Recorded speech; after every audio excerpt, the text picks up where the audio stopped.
کوئٹہ میں بھارتی حمایت یافتہ فتنۃ الہندوستان کی جانب سے خودکش دھماکہ۔ ابتدائی اطلاعات کے مطابق حملہ آور کے علاوہ 5 دہشت گرد ہلاک ہو گئے۔ حملہ آور ایف سی کی وردی میں ملبوس تھے، سب مارے گئے ہیں۔ 2 ایف سی کے جوان زخمی ہوئے۔ بھارت کے ایجنڈے پر کام کرنے والے شرپسند عناصر کے ناپاک عزائم کو ناکام بناتے رہیں گے۔ شہر بھر کے اسپتالوں میں ایمرجنسی نافذ کر دی گئی۔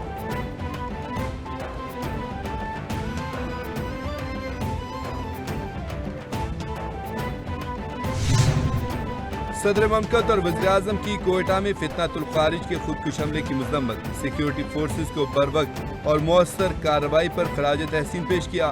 زخمی اہلکاروں اور شہریوں کی جلد صحتیابی کی دعا۔ صدر آصف علی زرداری نے کہا، بھارت کے ایجنڈے پر کام کرنے والے عناصر پاکستان کے امن و استحکام کو نقصان نہیں پہنچا سکتے۔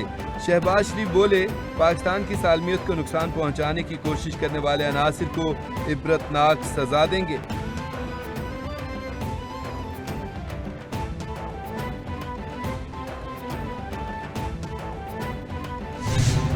کس انداز میں بے دردی کے ساتھ ان کی جو قتل و غارت ہوئی یہاں پر اس شہر میں سمجھتا ہوں کہ یہ سارے وہ جو ہمارے شہداء ہیں، وہ جو عام رکشہ ڈرائیور جو ہزارہ برادری سے تعلق رکھتا تھا، جس کو شہید کر دیا گیا، کیا گناہ تھا اس کا؟ فتنۃ الہندوستان نے کوئٹہ میں پھر دہشت گردی کی کوشش کی۔ فورسز نے دہشت گردوں کے عزائم خاک میں ملا دیے۔ وزیر اعلیٰ سرفراز بگٹی نے کہا کہ دہشت گرد چاہتے ہیں کہ اسکول اور کالجز بند ہو جائیں۔ دہشت گردوں کو اپنے مذموم مقاصد میں کامیاب نہیں ہونے دیں گے۔ عوام کسی پروپیگنڈے کا شکار نہ ہوں، ملک کی ترقی میں اپنا کردار ادا کریں۔ بھارت کو سبق سکھانے پر پاکستان کی عزت میں اضافہ ہوا۔ فیلڈ مارشل نے 10 مئی کو بھارت کو تاریخی سبق سکھایا۔ مجھے 2 دفعہ جیل جانا پڑا، بغیر کسی قصور کے، بغیر کسی گناہ کے مجھے جیل جانا پڑا، اور سخت گرمی کا موسم تھا، اور ٹو بی آنیسٹ اس دن سے پہلے تک میں کبھی اے سی کے بغیر نہیں رہی تھی۔ جون، جولائی، اگست کی جیل تھی، اور تندور کی طرح کمرہ تپ رہا ہوتا تھا، اور ایک چھوٹا سا پنکھا تھا جو اکثر بند رہتا تھا، چلتا نہیں تھا۔ تو ایک دفعہ اڈیالہ میں اور ایک دفعہ کوٹ لکھپت جیل میں۔ سیاست کا سفر آسان نہیں تھا، بغیر کسی قصور کے 2 بار جیل جانا پڑا۔ جیل آسان نہیں تھی، تندور کی طرح کمرہ تپ رہا ہوتا تھا۔ اڈیالہ جیل کے سیل میں والدہ کے انتقال کا پتہ چلا۔ پاناما لانچ ہونے کے بعد نواز شریف نے مشکل وقت دیکھا۔ جب پنجاب میں اقتدار سنبھالا تو کرائم کی شرح زیادہ تھی۔ سی سی ڈی بننے کے بعد جرائم کی شرح میں کمی آئی۔ چاہتی ہوں کوئی ایسا بچہ نہ رہے جس کے پاس پڑھنے کے وسائل نہ ہوں۔ وزیر اعلیٰ مریم نواز کا تقریب سے خطاب۔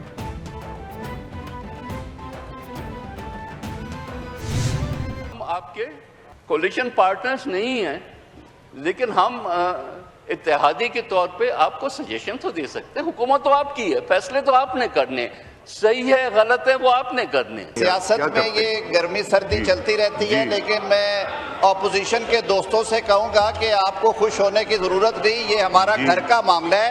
ہم انشاءاللہ العزیز اسے گھر میں بیٹھ کے طے کریں گے۔ وزیر اعلیٰ پنجاب کے بیانات پر پیپلز پارٹی کا قومی اسمبلی میں احتجاج، اجلاس کا بائیکاٹ کر دیا۔ اپوزیشن ارکان کا شور شرابہ۔ پی پی رہنما نوید قمر نے کہا، ہم آپ کے اتحادی تو نہیں، لیکن بطور اتحادی مشورہ دے سکتے ہیں۔ وزیر اعلیٰ پنجاب کے جواب پر تشویش ہے۔ وزیر قانون اعظم نذیر تارڑ بولے، دل آزاری پر معذرت خواہ ہیں۔ پیپلز پارٹی کا احتجاج ہمارے گھر کا معاملہ ہے۔ سیاست میں گرما گرمی چلتی رہتی ہے، گھر کے بڑے اس مسئلے کو بیٹھ کر حل کر لیں گے۔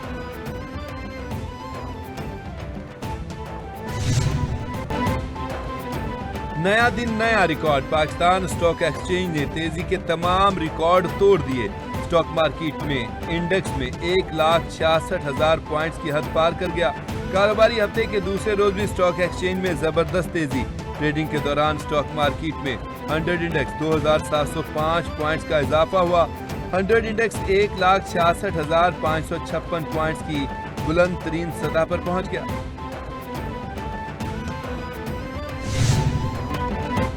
مشرق وسطی میں امن کے لیے آج تاریخی دن ہے۔ اسرائیلی وزیراعظم نتنیاہو نے میرا امن منصوبہ تسلیم کر لیا۔ امریکی صدر ڈونلڈ ٹرمپ نے پریس کانفرنس میں کہا، امن منصوبے کے لیے مشرق وسطی کے ممالک سے مکمل حمایت حاصل ہے۔